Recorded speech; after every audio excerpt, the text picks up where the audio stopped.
আটককে কেন্দ্র করে ধুন্ধুমার কাণ্ডে আহত ৮ পুলিশ কর্মী সহ এক মহিষ কারবারি।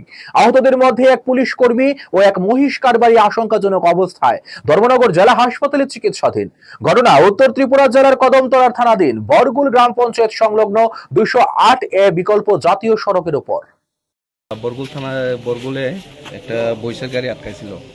তারপরে কিছু বরগুলের পাবলিকে আমরা খবর দিছে। তারপরে সঙ্গে সঙ্গে আমরা পুলিশ স্টাফ, থানার স্টাফ যায় সেখানে।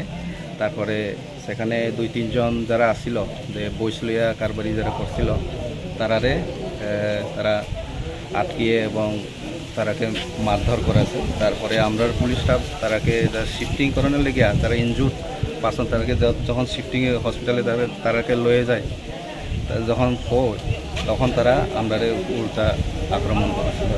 মানে আপনাদের দেখলাম কয়েকজন কনস্টেবল, কয়েকজন এসপিও যেমন আহত হয়েছে, পাশাপাশি আপনিও আহত হয়েছেন। হ্যাঁ, আমরা কয়েকজন কনস্টেবল এবং আমাদের উপরেও কিছুজন পাবলিকে আক্রমণ করেছে এবং আমাদের স্টাফ কয়েকজন আহত হয়েছে। ঘটনাটা কোথায় হয়েছিল?